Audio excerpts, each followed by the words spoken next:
Hello दोस्तों, welcome करता हूं मैं आपको आपके अपने यूट्यूब चैनल सिविल इंजीनियर एफबीएच में। तो दोस्तों, जो हमारी आज की वीडियो है इसमें हम कैनेडी थ्योरी के बारे में डिस्कस करेंगे।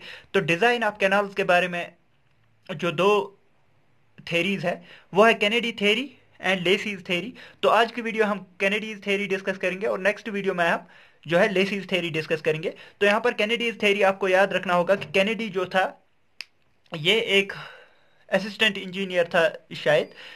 तो इसने अपर बरी दोब कैनाल को इन्वेस्टिगेट किया था। जो हमारे पास अपर बरी दोब कैनाल है वो आज के ज़माने में पंजाब पाकिस्तान में आता है, लेकिन ये 1895 की बात है। तो मतलब कि उससे पहले इंडिया और पाकिस्तान एक ही थे। तो ये रावी ब्यास जो है, रावी ब्यास नदी के बीच में जो है ये एक कैनाल सिस्टम था। तो उसी पे कैनेडी ने अपनी जो है इन्वेस्टिगेशन की थी। उसने कुछ सेलेक्टेड सेक्शंस लिए थे जहां पर नो सिल्टिंग और नो सिकवरिंग हो रही थी। मतलब नो सिल्टिंग, सिल्टिंग क्या हुआ, मतलब कि उसमें सिल्ट जो है, सिल्टिंग मैंने पिछली वीडियो में भी बताया आपको। सिल्टिंग होती है कि अगर पानी में सिल्ट आ रहा है वहां से, तो वो सिल्ट अगर डिपॉजिट हो जाए उसे हम सिल्टिंग कहते हैं। मतलब कि सिल्ट जो पानी में था वो डिपॉजिट हो रहा है, अगर पानी की वेलोसिटी कम है तो सिल्ट अगर डिपॉजिट हो जाएगा उसे कहते हैं सिल्टिंग। और अगर पानी की स्पीड बहुत ज्यादा है तो ये यहां से बेड स्लोप को उखाड़ लेगी, तो उसे कहते हैं स्कॉरिंग। तो ये चीजें आपको याद होनी चाहिए। तो उसने ऐसा सेक्शन लिया था जहां पर ना ही सिल्टिंग हो रही थी और ना ही हमारे पास स्काउरिंग हो रही थी। He said these sections are in regime. तो उसने कहा था ये जो नो सिल्टिंग और नो स्काउरिंग वाले सेक्शंस है ये रिजाइम में है। रिजीम या रिजाइम जो भी आपको सुनना है, लेकिन रिजाइम में बोला था कि ये चीजें रिजाइम में है, ये चैनल सेक्शन रिजाइम में है, क्योंकि यहाँ पर ना तो सिल्टिंग हो रही है और ना ही स्काउरिंग हो रही है। He said that eddies are formed only from the bed of the canal. उसने क्या कहा था कि एडीज जो है, भंवर जिसे कहते हैं, तो इसने कहा था कि एडीज जो है ये फॉर्म होती है बेड ऑफ द कैनाल से।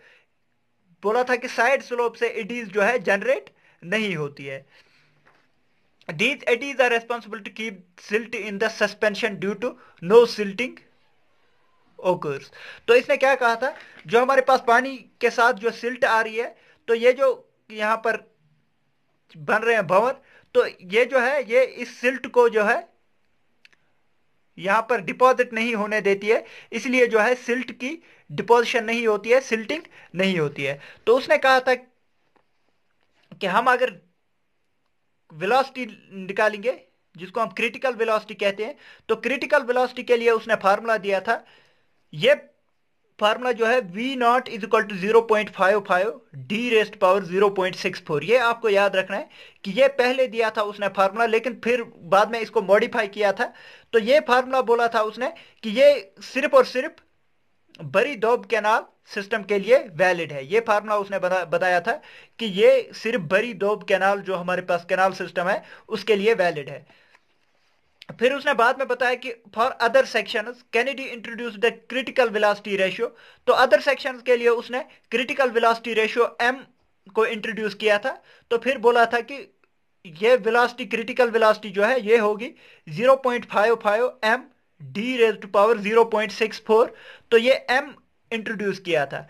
तो ये एम क्या होता है, ये होता है mean velocity upon critical velocity. Mean velocity upon critical velocity जो है हमारे पास एम आगे निकल के आ जाता है। तो एम की जो वैल्यूज ली थी 1.2 टू 1.1 टू 1.2 लिया था। Sand coarse than standard sand से अगर हमारे पास कोर्स सैंड है तो उसके लिए 1.1 टू 1.2, और अगर हमारे पास सैंड फाइन है तो उसके लिए 0.8 टू 0.9 लिया था।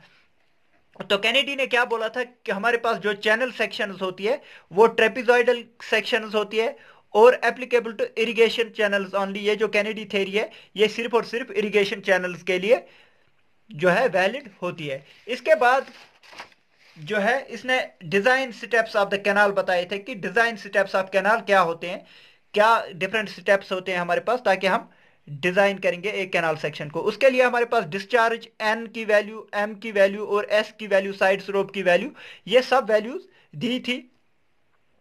और ये एम आपको पता ही है, ये क्रिटिकल वेलोसिटी रेशियो है। तो यहां पर आप देख सकते हैं पहला ही स्टेप जो है, assume the trial value of depth D in metre. मतलब कि हमें जो है ट्रायल डेप्थ जो है कैनाल की, वो डी खुद से मान के चलना है। डी है हमारे पास ट्रायल डेप्थ, ये मीटर में हमें लेना है। तो उसके बाद क्रिटिकल वेलोसिटी के लिए आपको फार्मूला पता ही है, स्टेप सेकंड में हमें निकालना है V naught is equal to 0.55 M D raised power 0.64।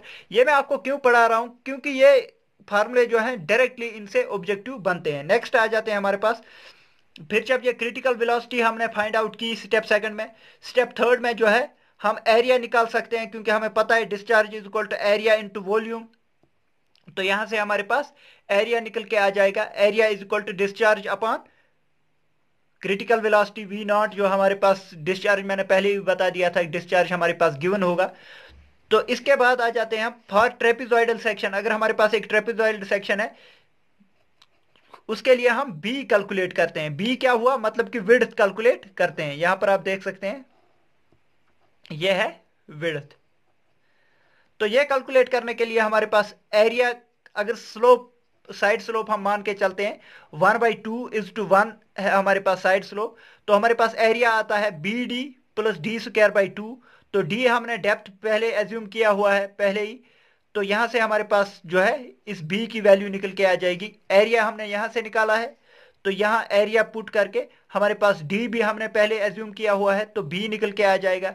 ऐसे ही हमारे पास यहां से पेरीमीटर निकल के आ जाएगा। जब हम बी निकालेंगे यहां से, तो यहां से हमारे पास पेरीमीटर भी निकल के आ जाएगा। उसके लिए ये फार्मूला रखा है यहां पर। नेक्स्ट आ जाते हैं, इसके बाद हम क्या करते हैं, जब हमने एरिया भी निकाला पेरीमीटर भी निकाला, तो हमें आर निकालना है। आर जो है वो होती है हाइड्रोलिक मीन डेप्थ, उसकी वैल्यू हमें पता ही होती है, एरिया अपॉन पेरीमीटर के बराबर होती है। तो उसके बाद नेक्स्ट स्टेप जो है, नेक्स्ट स्टेप है हमें वेलोसिटी निकालनी है। फिर से वेलोसिटी हम ज्यादातर ये जो है कटर्स फार्मूले से निकालते हैं। तो कटर्स फार्मूला आपको पता ही होगा, कटर्स फार्मूला हमने बहुत बार यूज किया होगा सिविल इंजीनियरिंग में।